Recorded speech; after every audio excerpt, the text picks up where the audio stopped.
It is time to sign up for the high-stakes Gwent tournament. Heard you play for high stakes here. Cards are in order. Tournament participants only. Everyone else out.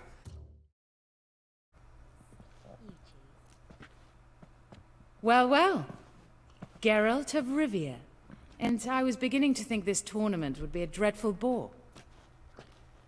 I'm afraid winning coin from peasants, thugs, It's a and hologram. faux aristocrats is no great source of satisfaction for me. We know each other. Let's say we've some mutual acquaintances. I've heard many good things about you. In vivid detail. Place like this, that's more a warning than a recommendation. What's your name? Sasha. Sasha what? Or maybe just skip right to telling me your real name. Place like this, Sasha will need to suffice. Come to the Passiflora often? Seem to know everyone. I'm here from time to time. I cannot say all the faces are familiar, but that is Patrick Hazelnut. Never goes anywhere without those three. Met a man once who traveled with 2 Zeracanian warrior women as bodyguards, but those 3... Have other talents, clearly. The halfling's Bernard Tully, a farmer, claims to play for pleasure. But everyone wants to win, don't they? Best beware of that one. He's not particularly fond of others, outcasts, types like you. Ironic, since Phineas himself is a half-elf. And I'm certain you've heard of Count Tybalt. After all, he is the one who organized this tournament. Actually, I haven't heard of him. He's reputed to be fabulously wealthy. I can't say how true it is, but he was able to afford his title and the county that came with it. All right. See you later, Sasha. Welcome, ladies and gentlemen, to our closed Gwent tournament. By closed, I mean more than the mere elite nature of the event. Anyone leaving the Passiflora before the end of play will be disqualified. That's rule number 1. Rules number 2, 3, and 4 are no fighting, dirty play, or magic tricks. We play for golden figurines. The winner will take them all, along with a monetary prize equal to 9 times the buy-in. Easy enough to calculate that 9 have entered. The tournament will consist of 3 rounds. The finalist emerging from said shall play me. Players will be paired by random draw. The groupings for the first round shall be read now. Phineas and Tim Knott. Patrick Hazelnut and Harold Featherbuns. Geralt of Rivia and Bernard Tull. How about that? Bramble Frontenstock and Madam Sasha. Excellent. A pleasant match to you all. I was made for loving. Alright, it's time to party. Starting at last. A year down the road, I'll be plying Hortensia and my lads with tales of this night. Let's play! And play we shall. Alright, let me show you the deck. I've been building this thing for hours. I mean, just look behind me. It's turned fucking day while I'm out here collecting cards. So let me show you what we got. We are playing Nilfgaard, which means any round that ends in a draw in terms of power is a win for us. Our leader card allows us to look at 3 random cards from our opponent's hand, which is great for Stalin. In our close combat bracket, we have 2 spies, 2 6er cards, 1 5-point card, a 10-point hero who has a revival effect, so he's a healer. And then also we have these 3-point cards who double each other. In the ranged bracket, we have a 7-point hero with a healing effect. We also have a 10-point hero. We have 2 10-point cards that can be buffed.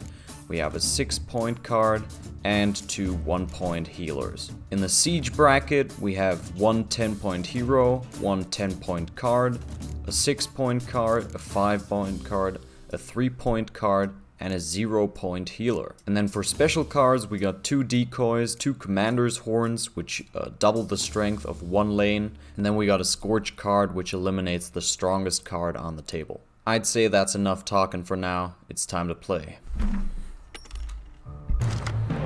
So he's going first. which means we're at an advantage here. We're starting off with 1 spy, a bunch of tenors, and then a healer too. I think we're gonna drop this 3-point card for another spy. Nice. And then also maybe drop her. Alright, he's starting out. I think we'll start with our spies. Nice. He plays a hero spy, so we can't grab that one off the board. Play another spy onto his side. For 2 sweet cards, he passes, confident that we will be at a disadvantage if we overpower him, which I do not think will be the case because we obviously have a bunch of healers, so it doesn't really matter, honestly, which card we play. I'm just gonna go for this one. And we win the first round. He plays a 15-point hero. Jesus. Another strong card. Want to provoke him to do something. Something special. Something that will tell us what his play is here. Alright, I think it's time for the first Commander's Horn. Maybe bait him into using his Scorch. Oh, he uses his leader ability to eliminate our 10-point siege unit. I think it's time for us to check what cards he has. So he has a Fog, Dandelion, which is basically like a Commander's Horn with 2 points extra, and then a 5er. Goes for the Siege Commander's Horn, alright. I guess we can play our first Revive. Go for the 10-point card. He plays another 15-point hero. Jesus. And it's us. He's playing us against ourselves. That's that's just mean. Alright, so we still got 2 decoys, which means we can play these twice. So we still have 4 revives, which means I'd honestly just go for one.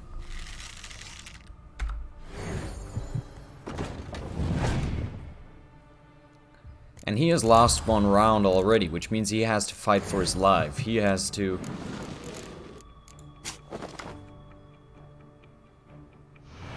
He's fogging us. Alright. Interesting. This is our moment to play Scorch, I think, and eliminate that siege tower. He plays Dandelion onto his first lane. Has no one there, though. I think I'll still play the spy, though. Grab 2 cards. Alright. He plays off the spy. I think I'll grab my archer back. He also plays another Commander's Horn. And I think we might check here. We don't have anything to revive. I think it is time for us to pass with a 2-card advantage. He will start the next round. And he draws another card, so that's a 1-card advantage. But on our turn, we have a 2-card advantage, and I think this may be our match. Oh, he comes in strong with a Scorch. Alright. Well, we can handle that. Let's see what he has to offer. Oh, Biting Frost. Alright. So far, only 1 unit card, which is the 10-point hero. And his last card is a 6-point siege engine. Alright. Now we could be in trouble here with 2 cards, but since we have a 10-point archer, we're gonna revive him, and then on the last card, beat him to it. We won the last round, and that's first match for us in the tournament. Congratulations. Bit of a shame being eliminated in the first round, but so it goes. It is only a game. Having a good time. That's what matters. Well, yes and no. So, how did you fare in the first round? Not bad. Guessing you won too. I've the distinct impression my opponent was drunk. Had an altogether decent hand, but... Might have had a hard time concentrating. Care to finish this conversation in private? I have a proposition for you. Meet on the terrace upstairs. Man, we're just here to play. Honestly, I'm just here to play cards. Oh well. Too bad.